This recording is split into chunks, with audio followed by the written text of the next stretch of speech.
Hello everyone, how are you? I hope you all are good. I am Priyanka Gupta. Today I am discuss the chapter 2 of biology, which name is पुष्पीय पौधों में लेंगे जन्म। तो इस second chapter में हम पढ़ेंगे कि पुष्पीय पौधों में लैंगिक जनन की प्रक्रिया कैसे होती है। तो पहले तो हम जाने पुष्पीय पौधे होते कौन हैं। तो हमने यहाँ पे लिखा है आवृतबीजी या पुष्पीय पौधे। आवृतबीजी पौधे वे पौधे होते हैं जिनमें बीज या भ्रूण बनने की प्रक्रिया होती है और उन भ्रूणों से एक नई संतति का निर्माण होता है। जब उन भ्रूण या बीजों में अंकुरण की प्रक्रिया होती है तो उससे एक नए पौधे या एक नए जीव का निर्माण होता है।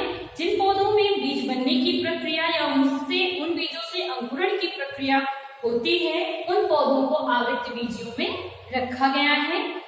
सबसे इम्पोर्टेंट बात है, इन आवृतबीजी पौधों के जो बीज होते हैं उनके ऊपर एक आवरण पाया जाता है जिसे खोल या चोल के नाम से भी जानते हैं। तो आइए देखते हैं कि पुष्पीय पौधों के मुख्य भाग। पुष्पीय पौधों के मुख्य भाग के बारे में जाना जाए तो पुष्पीय पौधों में मुख्यतः दो भाग होते हैं। पहला है सुरक्षात्मक भाग और दूसरा है प्रजनन भाग। सुरक्षात्मक भाग क्या होते हैं?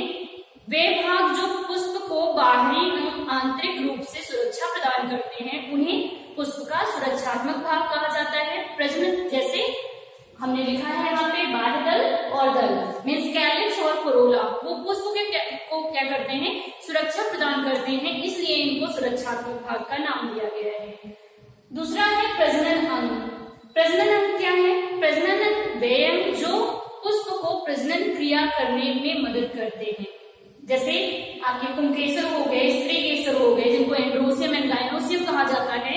ये क्या करते हैं? ये एक नर जननांग या मादा जननांग के रूप में होते हैं जो पुष्प को प्रजनन करने में सहायता करते हैं। इसलिए हमने पुष्प के जो अंग की बात की है, मुख्य अंग की बात की है इसमें, वो बेसिकली दो पैरामीटर में हमने इसको रखा है। एक तो सुरक्षात्मक रूप से और दूसरा है प्रजनन के रूप से।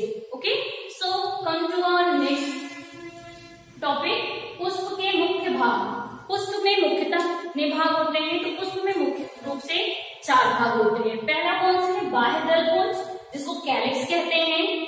कैलिक्स ये बाह्य दल। दूसरा है दल पुंज, कोरोला कहते हैं इसको। तीसरा पुंकेसर जिन्हें एंड्रोसियम के नाम से जाना जाता है। चौथा है स्त्री केसर जिन्हें गायनोसियम के नाम से भी जानते हैं।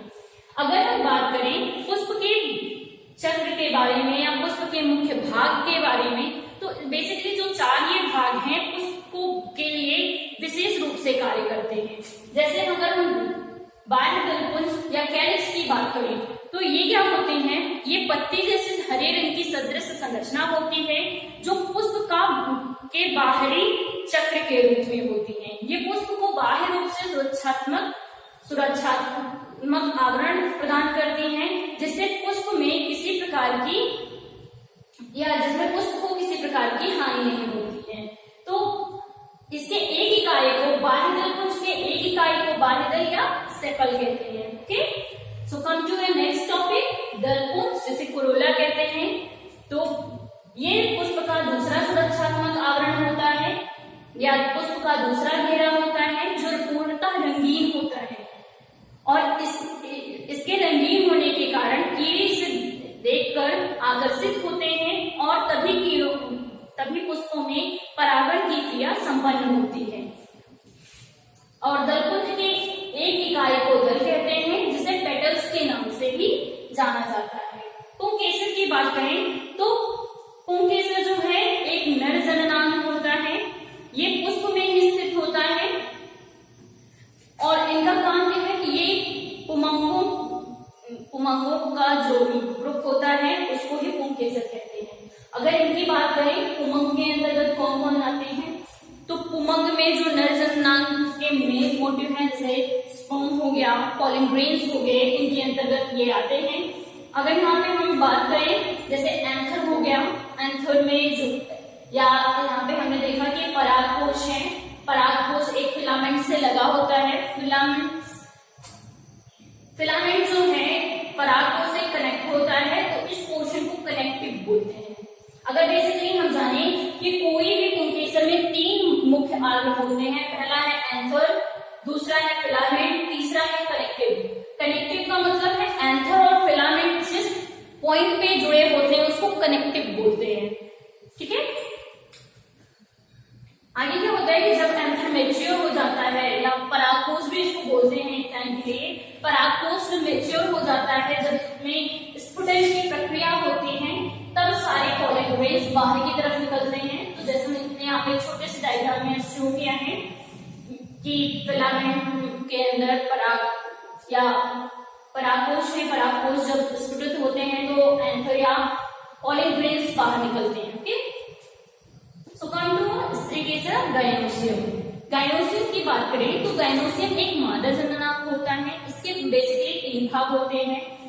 वर्टिका जिसको स्टिग्मा कहते हैं, वर्टिका स्टाइल कहते हैं इनको, अंडाशय ओवरी कहते हैं। अगर इनकी बात करें, हमने यहाँ पे एक टीएस लिया है फ्लावर का जिसको मैंने डायग्रामेटिक प्रेजेंट किया है। तो इसमें फ्लावर के डिफरेंट पार्ट्स हैं और इनमें बर्ड्स चक्र भी है पुष्प के। तो इनको हम भी देख लेते हैं कि यहाँ पे हमें यहाँ पे ग्रीन कलर का पेडिकल बनाया, डंडी जैसे संरचना है जिसको कोन तंतु कहते हैं, यहाँ पेडिकल कहते हैं।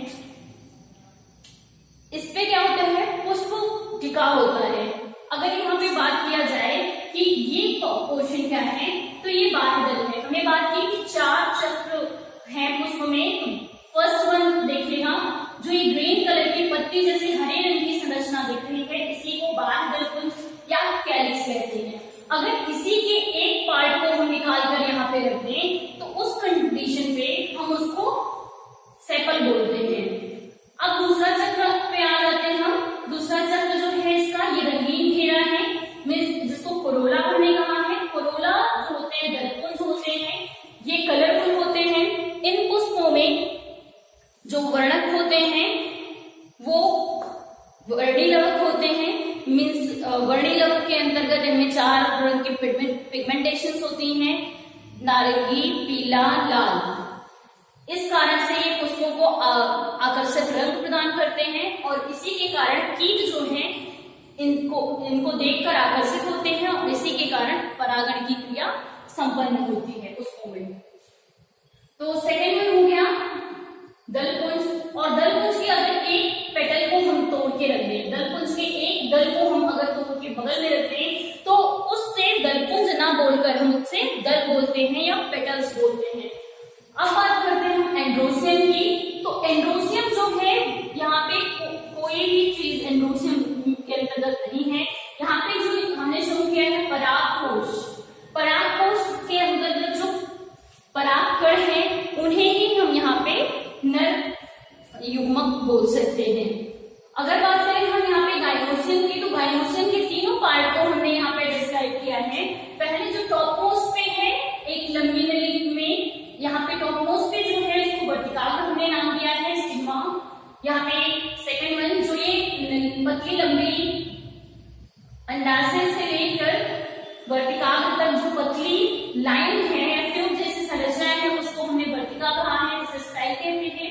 और नीचे जो फूला हुआ भाग है उसे हम अंडाशय का नाम दे रहे हैं और इसी में अंदर ओव्यूल या एग्स प्लेस्ड रहते हैं। ओके, सो इस तरीके से हमने डिस्कस किया कि टीएस, फ्लावर के टीएस के बारे में, कि कैसे फ्लावर की अरेंजमेंट होती है, उसमें कौन कौन से चक्र होते हैं, इन चक्रों का महत्व क्या होता है।